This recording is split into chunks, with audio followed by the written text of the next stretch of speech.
श्रीशेषशैलसुनिकेतन दिव्यमूर्ते नारायणाच्युत हरे नलिनायताक्ष लीलाकटाक्ष परिरक्षित सर्वलोक श्रीवेङ्कटेश मम देहि करावलम्बम्। ब्रह्मादिवन्दित पदाम्बुज शङ्खपाणि श्रीमत्सुदर्शन सुशोभित दिव्यहस्त कारुण्यसागर शरण्य सुपुण्यमूर्ते श्रीवेङ्कटेश मम देहि करावलम्बम्। वेदान्त वेद्य भवसागर कर्णधार श्रीपद्मनाभ कमलार्चित पादपद्म लोकैकपावन परात्पर पापहारिन् श्रीवेङ्कटेश मम देहि करावलम्बम्। लक्ष्मीपते निगमलक्ष्य निजस्वरूप कामादिदोष परिहारक बोधदायिन् दैत्यादिमर्दन जनार्दन वासुदेव श्रीवेङ्कटेश मम देहि करावलम्बम्। तापत्रयं हर विभोरभसामुरारे संरक्ष मां करुणया सरसीरुहाक्ष मच्चिष्यमित्यनुदिनं परिरक्ष विष्णो श्रीवेङ्कटेश मम देहि करावलम्बम्। श्रीजातरूप नवरत्नलसत्किरीट कस्तूरिकातिलकशोभिललाटदेश राकेन्दुबिम्बवदनाम्बुजवारिजाक्ष श्रीवेङ्कटेश मम देहि करावलम्बम्।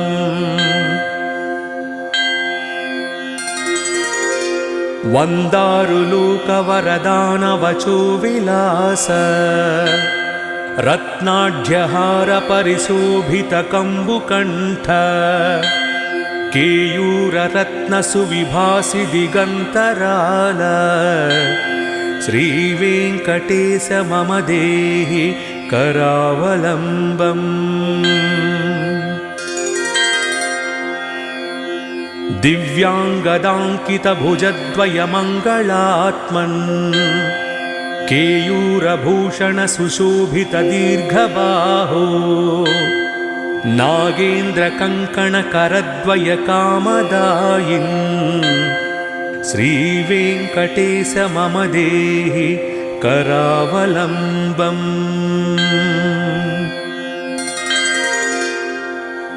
स्वामिन् जगद्धरणवारिधि मध्यमग्न मामुद्धारय कृपया करुणापयोधे लक्ष्मींश्च देहि मम धर्म समृद्धिहेतुं श्रीवेङ्कटेश मम देहि करावलम्बम्।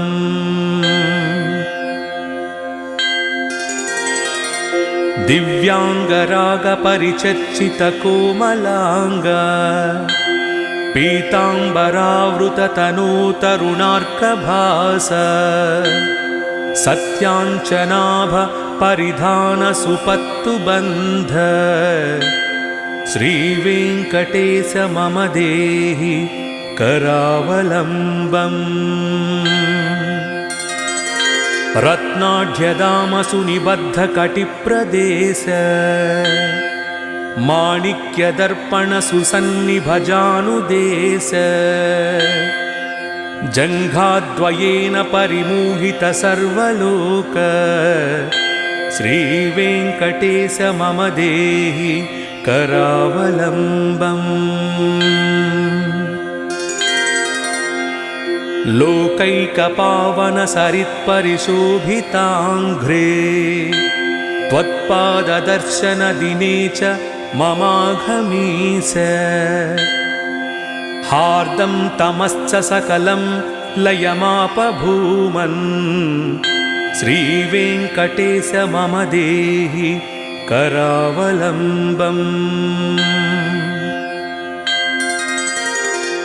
कामादिवैरिनिवहोच्युत मे प्रयातः दारिद्र्यमस्य पगतं सकलं दयालु दीनं च मां समवलोक्य दयार्द्रदृष्ट्या श्रीवेङ्कटेश मम देहि करावलम्बम्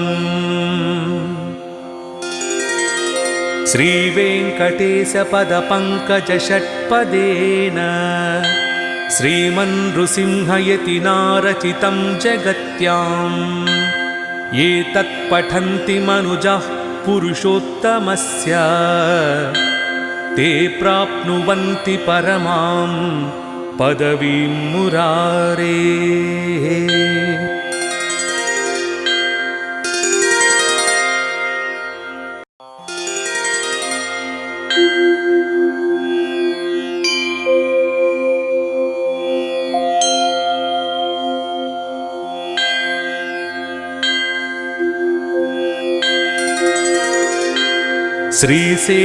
श्रीशेषशैलसुनिकेतन दिव्यमूर्ते नारायणाच्युत हरे नलिनायताक्ष लीलाकटाक्ष परिरक्षित सर्वलोक श्रीवेङ्कटेश मम देहि करावलम्बम्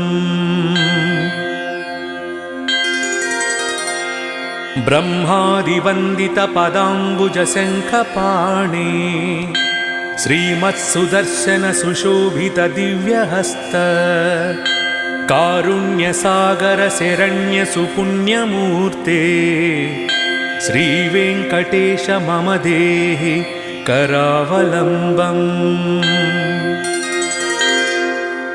वेदान्तवेद्य भवसागर कर्णधार श्रीपद्मनाभकमलार्चितपादपद्म लोकैकपावनपरात्परपापहारिन् श्रीवेङ्कटेश मम देहि करावलम्बम् लक्ष्मीपते निगमलक्ष्य निजस्वरूप कामादिदोषपरिहारक बोधदायिन् दैत्यादिमर्दन जनार्दन वासुदेव श्रीवेङ्कटेश मम देहि करावलम्बम् तापत्रयं हर विभोरभसामुरारे संरक्ष मां करुणया सरसीरुहाक्ष मच्चिष्यमित्यनुदिनं परिरक्ष विष्णो श्रीवेङ्कटेश मम देहि करावलम्बम् श्रीजातरूपनवरत्नलसत्किरीट कस्तूरिकातिलकशोभिललाटदेश राकेन्दुबिम्बवदनाम्बुजवारिजाक्ष श्रीवेङ्कटेश मम देहि करावलम्बम्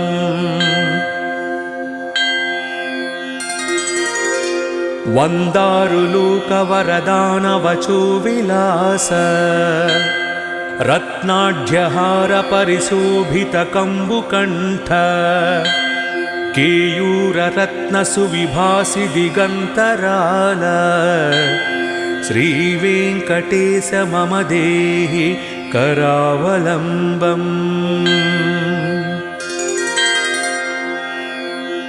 दिव्याङ्गदाङ्कितभुजद्वयमङ्गलात्मन् केयूरभूषण सुशोभित दीर्घबाहो नागेन्द्रकङ्कणकरद्वयकामदायिन् श्रीवेङ्कटेश मम देहि करावलम्बम्।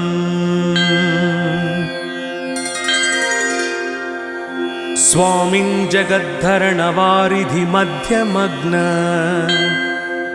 मामुद्धारय कृपया करुणापयोधे।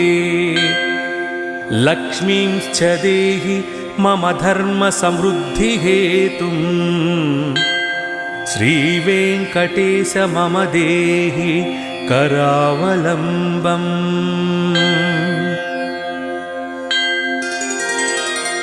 दिव्याङ्गरागपरिचर्चितकोमलाङ्ग पीताम्बरावृततनूतरुणार्कभास सत्याञ्चनाभ परिधानसुपत्तुबन्ध श्रीवेङ्कटेश मम देहि करावलम्बम्।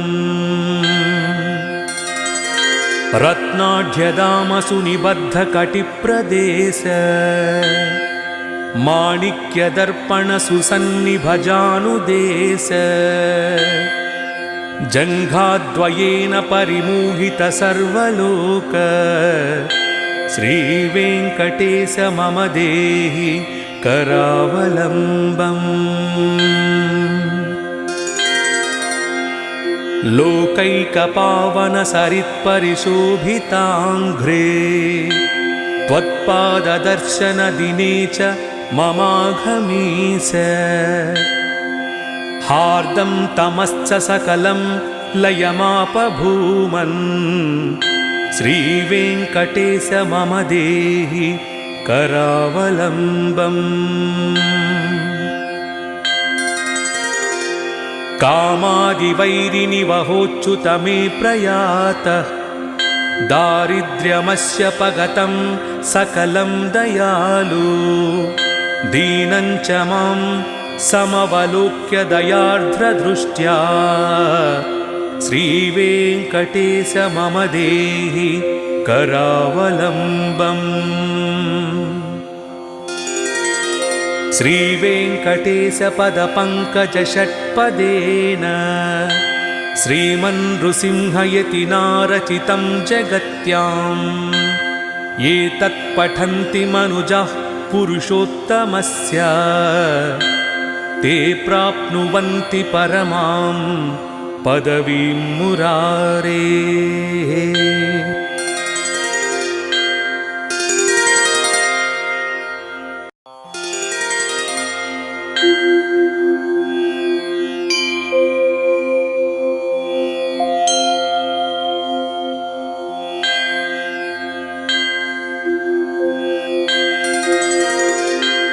श्रीशेषशैलसुनिकेतन दिव्यमूर्ते नारायणाच्युत हरे नलिनायताक्ष लीलाकटाक्ष परिरक्षित सर्वलोक श्रीवेङ्कटेश मम देहि करावलम्बम्।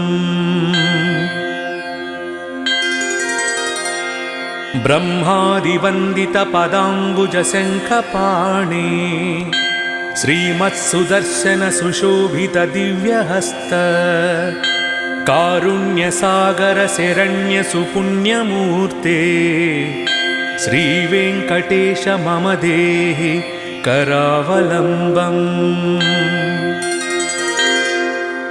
वेदान्तवेद्य भवसागरकर्णधार श्रीपद्मनाभकमलार्चितपादपद्म लोकैकपावनपरात्परपापहारिन् श्रीवेङ्कटेश मम देहि करावलम्बम्।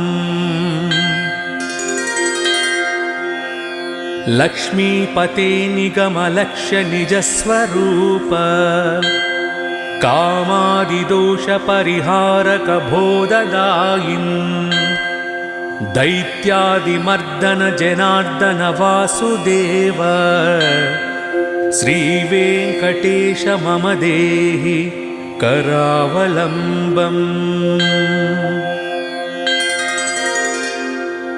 तापत्रयं हर विभोरभसामुरारे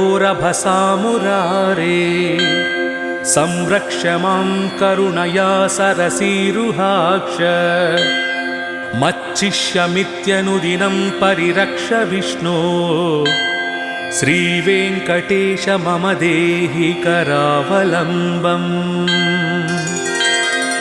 श्रीजातरूपनवरत्नलसत्किरीट कस्तूरिकातिलकशोभिललाटदेश राकेन्दुबिम्बवदनाम्बुजवारिजाक्ष श्रीवेङ्कटेश मम देहि करावलम्बम्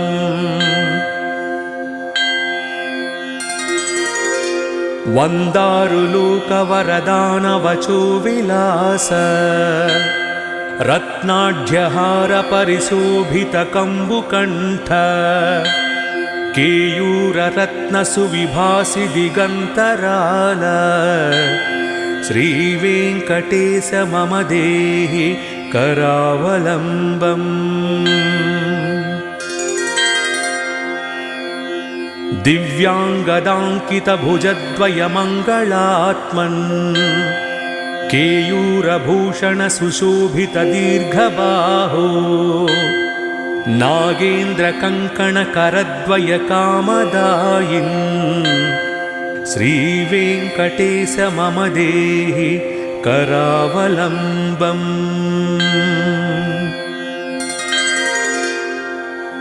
स्वामिन् जगद्धरणवारिधिमध्यमग्न मामुद्धारय कृपया करुणापयोधे लक्ष्मींश्च देहि मम धर्मसमृद्धिहेतुं श्रीवेङ्कटेश मम देहि करावलम्बम्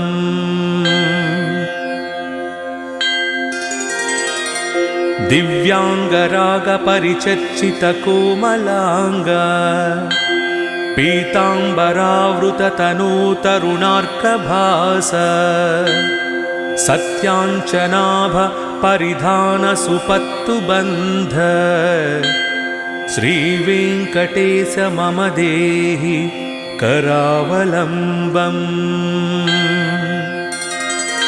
रत्नाढ्यदामसु निबद्धकटिप्रदेश माणिक्यदर्पणसुसन्निभजानुदेश जङ्घाद्वयेन परिमोहित सर्वलोक श्रीवेङ्कटेश मम देहि करावलम्बम् लोकैकपावनसरित्परिशोभिताङ्घ्रे त्वत्पाददर्शनदिने च ममाघमीश हार्दं तमश्च सकलं लयमापभूमन् श्रीवेङ्कटेश मम देहि करावलम्बम् कामादिवैरिनिवहोच्युत मे प्रयातः दारिद्र्यमस्य पगतं सकलं दयालु दीनं च मां समवलोक्य दयार्द्रदृष्ट्या श्रीवेङ्कटेश मम देहि करावलम्बम् श्रीवेङ्कटेशपदपङ्कजषट्पदेन श्रीमन्नृसिंहयतिनारचितं जगत्याम् ये तत्पठन्ति मनुजाः पुरुषोत्तमस्य ते प्राप्नुवन्ति परमां पदवीं मुरारेः।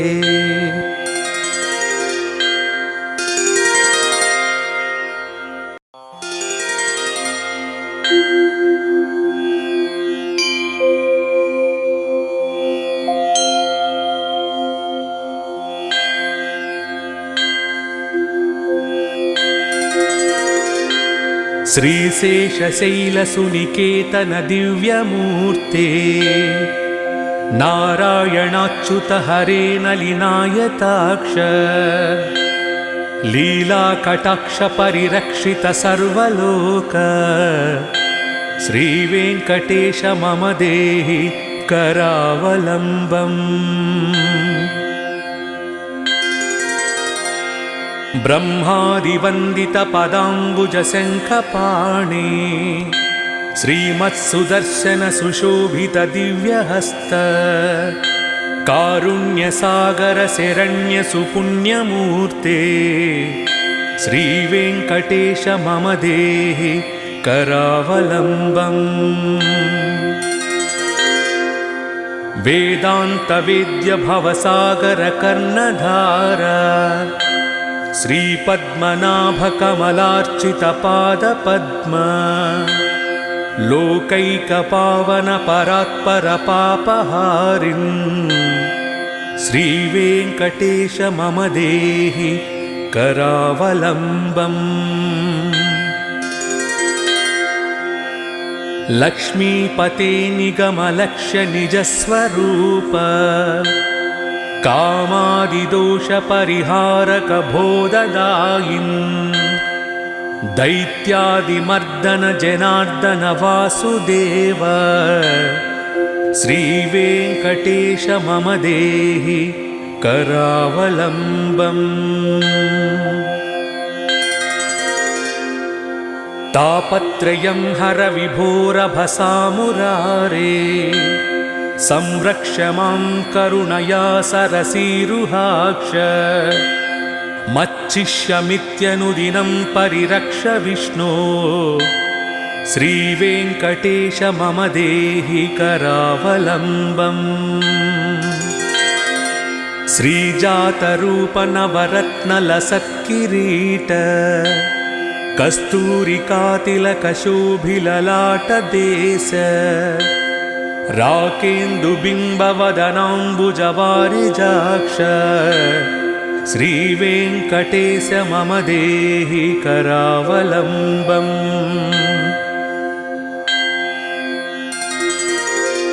वन्दारुलोकवरदानवचो विलास रत्नाढ्यहार परिशोभित कम्बुकण्ठ केयूररत्नसुविभासि दिगन्तराल श्रीवेङ्कटेश मम देहि करावलम्बम्। दिव्याङ्गदाङ्कितभुजद्वयमङ्गलात्मन् केयूरभूषण सुशोभित दीर्घबाहो नागेन्द्रकङ्कणकरद्वय कामदायिन् श्रीवेङ्कटेश मम देहि करावलम्बम्।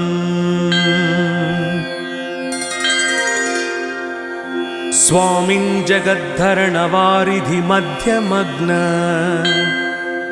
मामुद्धारय कृपया करुणापयोधे लक्ष्मींश्च देहि मम धर्मसमृद्धिहेतुं श्रीवेङ्कटेश मम देहि करावलम्बम्।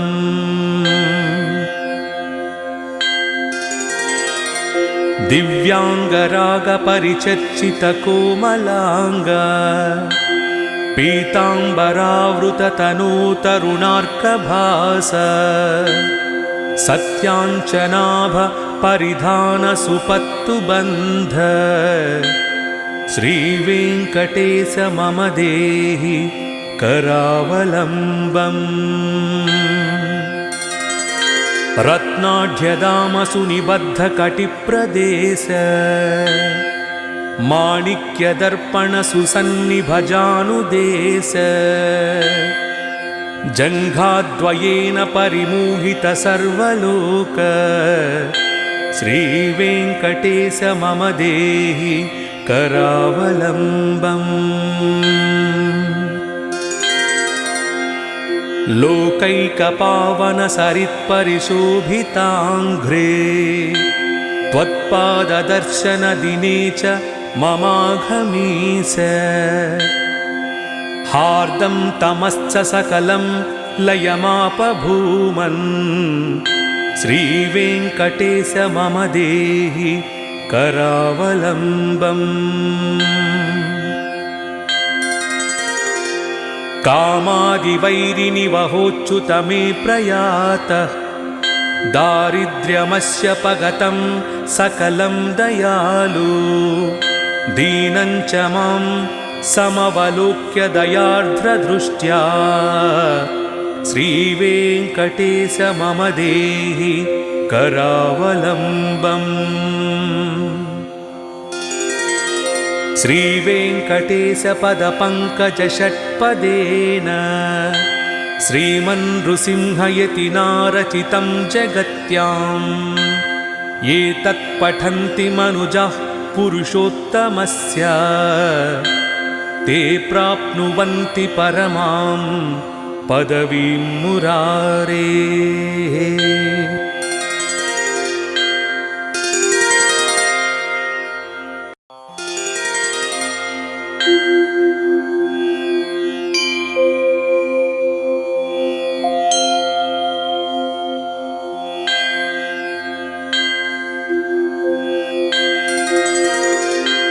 श्रीशेषशैलसुनिकेतन दिव्यमूर्ते नारायणाच्युत हरे नलिनायताक्ष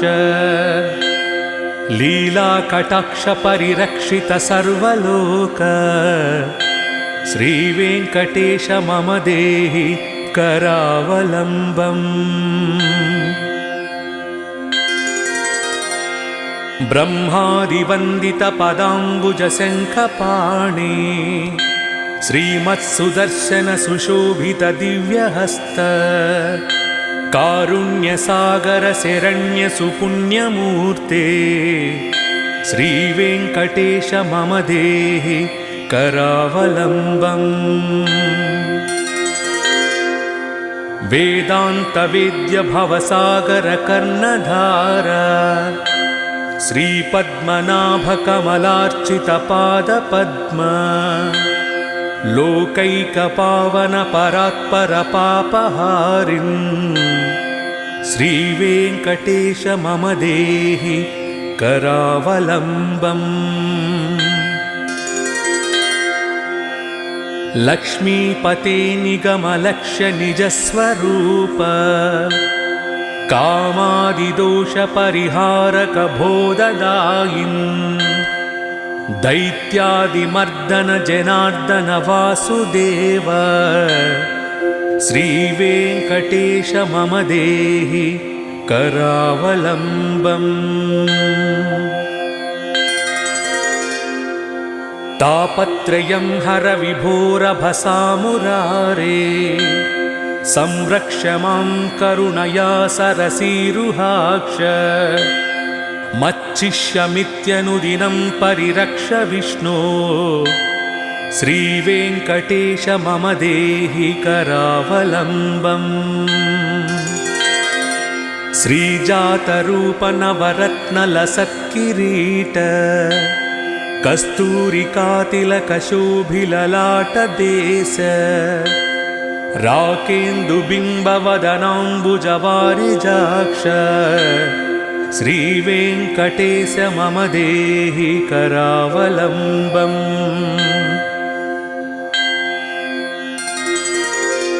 वन्दारुलोकवरदानवचो विलास रत्नाढ्यहार परिशोभितकम्बुकण्ठ केयूररत्नसुविभासि दिगन्तराल श्रीवेङ्कटेश मम देहि करावलम्बम् दिव्याङ्गदाङ्कितभुजद्वयमङ्गलात्मन् केयूरभूषणसुशोभितदीर्घबाहो नागेन्द्रकङ्कणकरद्वयकामदायिन् श्रीवेङ्कटेश मम देहि करावलम्बम्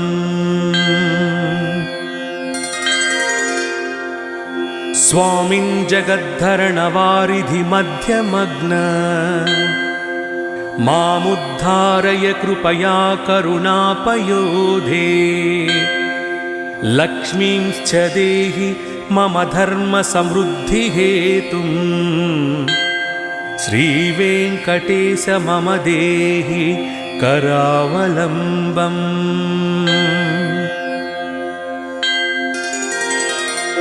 दिव्याङ्गरागपरिचर्चितकोमलाङ्ग पीताम्बरावृततनूतरुणार्कभास सत्याञ्चनाभ परिधानसुपत्तुबन्ध श्रीवेङ्कटेश मम देहि करावलम्बम्। रत्नाढ्यदामसुनिबद्धकटिप्रदेश माणिक्यदर्पणसुसन्निभजानुदेश जङ्घाद्वयेन परिमोहितसर्वलोक श्रीवेङ्कटेश मम देहि करावलम्बम्। लोकैकपावनसरित्परिशोभिताङ्घ्रे त्वत्पाददर्शनदिने च ममाघमीस हार्दं तमश्च सकलं लयमापभूमन् श्रीवेङ्कटेश मम देहि करावलम्बम्। कामादिवैरिनिवहोच्युत मे प्रयातः दारिद्र्यमस्य पगतं सकलं दयालु दीनं च मां समवलोक्य दयार्द्रदृष्ट्या श्रीवेङ्कटेश मम देहि करावलम्बम्।